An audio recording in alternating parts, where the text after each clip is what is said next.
Nous sommes le jeudi 27 novembre, vous écoutez RFI, il est 17h à Paris, 16h à Bissau. Le journal en français facile. Diane Berger. Un militaire prend le pouvoir en Guinée-Bissau. Le général Hortan Tang a été investi président de la transition pour un an. L'Union africaine et la CEDEAO dénoncent un coup d'État. Nous ferons le point sur la situation dans moins d'une minute. Ensuite, le retour du service militaire en France après les débats dans de nombreux pays européens. Autour donc de Paris de le rétablir avec un recrutement sur la base du volontariat. Rien d'obligatoire. Emmanuel Macron l'a annoncé tout à l'heure. Et puis vivre avec une jambe en moins, c'est le sort de nombreux habitants de Gaza blessés après 2 ans de guerre. Beaucoup de Palestiniens ont donc besoin d'une prothèse, mais les moyens manquent. Nous irons le constater avec notre correspondant à Gaza, Nabil Diab. On commence donc ce journal avec un point sur la situation en Guinée-Bissau. Les habitants auraient dû connaître ce jeudi les résultats des élections présidentielles et législatives. À la place, les militaires qui ont pris le pouvoir il y a 24 heures environ viennent d'annoncer la nomination d'un général à la tête du pays. La CEDEAO et l'Union africaine condamnent, je cite, sans équivoque ce coup d'État. Bonjour Guillaume Thibault. Bonjour. Le général Hortan Tang vient donc de prendre la tête du pays. Et avec cette investiture, le coup d'État est confirmé. Les militaires prennent donc le pouvoir. Ils ont choisi ce général, Hortan Tang, pour diriger la transition politique qui doit durer 12 mois. Lors de sa déclaration qui a pris 10 minutes, cet officier, qui est l'un des plus hauts gradés de l'armée de terre, a expliqué pourquoi les militaires ont décidé de prendre le pouvoir. Selon eux, des trafiquants de cocaïne cherchaient à déstabiliser le pays. Dans le but de rassembler, le général a également déclaré « La Guinée-Bissau traverse une période très difficile de son histoire. Les mesures qui s'imposent sont urgentes, importantes et requièrent la participation de tout le monde ». À la fin de son investiture, qui a été très simple, en présence de la presse, un second militaire, le général Lassana Mansali, a annoncé la réouverture des frontières qui étaient fermées depuis hier. C'est selon lui un signe qui indique que la situation est sous contrôle. La Guinée-Bissau a connu de nombreux coups d'État. La CEDEAO et l'Union africaine, 2 instances sous-régionales et continentales, ont indiqué que cette prise du pouvoir par l'armée est une grave violation de la Constitution, le texte qui définit les règles démocratiques du pays. Guillaume Thibault. Et puis, ajoutons que toutes nos informations sur la situation en Guinée-Bissau sont évidemment à retrouver également sur notre site www.rfi.fr. Le nombre de personnes tuées par le grave incendie à Hong Kong a encore augmenté. Les autorités ont compté 75 morts. Il y a également 70 blessés. C'est le plus grave incendie depuis des décennies dans ce territoire chinois.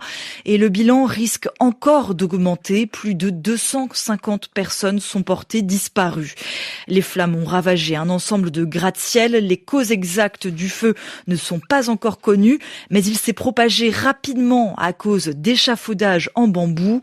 La police a arrêté 3 cadres de l'entreprise en charge des travaux de rénovation des bâtiments. Le retour du service militaire en France, quasiment 25 ans après sa suppression. Emmanuel Macron l'a annoncé il y a quelques heures. Le président précise qu'il ne sera pas obligatoire. Le recrutement se fera sur la base du volontariat à partir de l'été prochain. On écoute les premiers détails sur l'organisation donnée par Emmanuel Macron. Ils serviront sous statut militaire, seront dotés d'un uniforme, d'une solde, d'un équipement. Nos jeunes du service national serviront pendant 10 mois. Nos jeunes du service national commenceront par une formation initiale d'1 mois, où ils apprendront ensemble les rudiments de la vie militaire. Ils acquerront l'esprit de discipline, se formeront au maniement des armes, à la marche au pas, au chant, à l'ensemble des rituels qui nourrissent la fraternité de nos armées et concourent à la grandeur de la nation. Nos jeunes du service national seront ensuite affectés durant 9 mois au sein d'une unité militaire où ils effectueront les mêmes missions que l'armée d'active sur le territoire national. Nos jeunes du service national participeront à toutes les missions, de sentinelle à l'assistance aux populations, à tous les postes, du terrain à l'état-major. Serviront sur le territoire national et uniquement sur le territoire national. Le président français Emmanuel Macron au sujet donc du nouveau service militaire mis en place à partir de l'été prochain. Il sera, je le rappelle, volontaire et pas obligatoire et les personnes recrutées ne pourront pas être envoyées à l'étranger, notamment en Ukraine. On reste en France avec l'arrêt de la préparation du festival d'Angoulême, ce grand rendez-vous annuel du monde de la bande dessinée.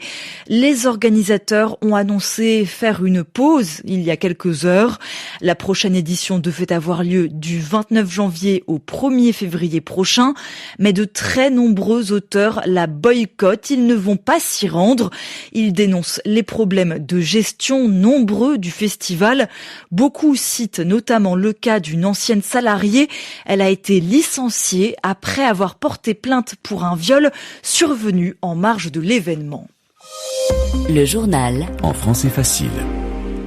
L'armée israélienne annonce ce jeudi des nouvelles frappes contre le Hezbollah dans le sud du Liban. L'État hébreu multiplie les attaques dans le secteur malgré le cessez-le-feu en vigueur depuis 1 an avec le mouvement islamiste allié du Hamas et de Téhéran. À Gaza maintenant, la trêve reste fragile entre le Hamas et Israël.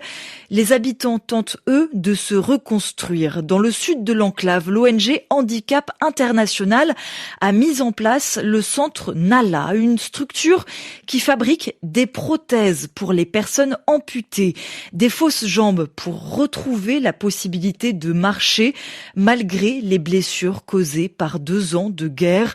Reportage signé Nabil Diab avec Frédéric Misselin à Jérusalem. Amina se tient bien droite, un peu d'appréhension dans la démarche, mais elle s'entraîne courageusement à monter et descendre des escaliers. À 30 ans, cette mère de famille a perdu son fils dans un bombardement. Elle-même a été blessée, amputée de la jambe gauche. Aujourd'hui, elle marche avec une prothèse. Au bout de 4 mois de traitement, j'ai reçu une prothèse et j'ai commencé à marcher avec. Il faut compter 4 mois de plus pour s'habituer à la prothèse et se sentir à l'aise. Je n'ai pas le choix, j'ai des enfants. C'est moi qui dois m'en occuper. J'ai de la volonté.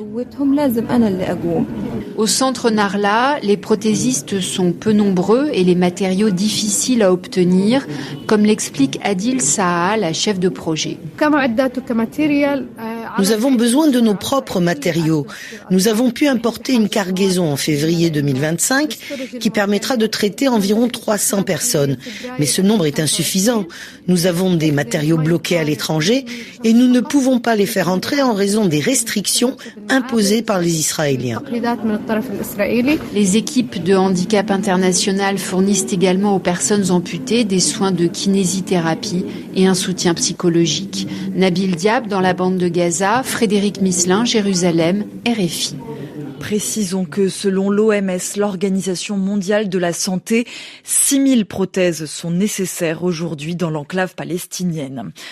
Ce genre de décision de justice est très rare en Israël. Un colon israélien vient d'être inculpé pour terrorisme, accusé d'avoir frappé et blessé une femme palestinienne à terre en Cisjordanie occupée. L'homme avait été filmé par un volontaire étranger au moment des faits. C'était en octobre, lors d'un pic d'un grand nombre d'attaques de colons contre les Palestiniens. Au Sri Lanka, des fortes pluies font des dégâts. Les inondations et les glissements de terrain ont causé la mort d'au moins 40 personnes. 425 logements ont été détruits ou endommagés et plus de 1800 familles sont donc hébergée dans des centres d'accueil d'urgence aujourd'hui.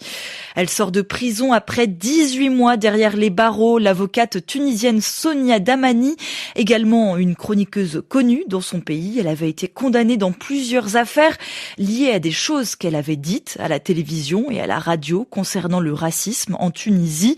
Elle vient donc de bénéficier d'une remise en liberté conditionnelle. Il est maintenant quasiment 16h10 en temps universel. C'est la fin de ce journal en français facile.